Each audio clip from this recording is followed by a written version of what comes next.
আসসালামু আলাইকুম। আপনি যে কোনো জাতের মুরগি বাচ্চা থেকে ডিম পাড়ানোর জন্য ১ দিন বয়স হতে ৪০ দিন বয়স পর্যন্ত লেয়ার স্টার্টার অথবা সোনালি স্টার্টার ফিডটা দিতে হবে।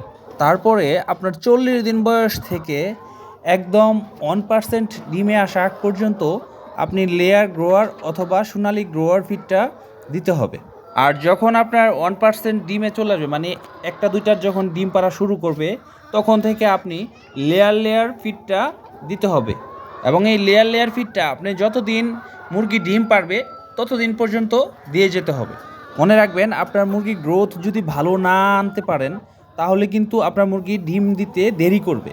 আর সেজন্য আপনার মুরগির গ্রোথ যদি ভালো না হয়, দুর্বল থাকে, তাহলে আপনি প্রয়োজন অনুযায়ী 50 থেকে 80 দিন পর্যন্ত এর ভিতরে আপনি ব্রয়লার গ্রোয়ারও দিতে পারবেন। ভিডিওটি ভালো লাগলে অবশ্যই লাইক ও শেয়ার করে দিবেন, যাতে করে অন্যান্য ভাই বোনেরা দেখে উপকৃত হতে পারে।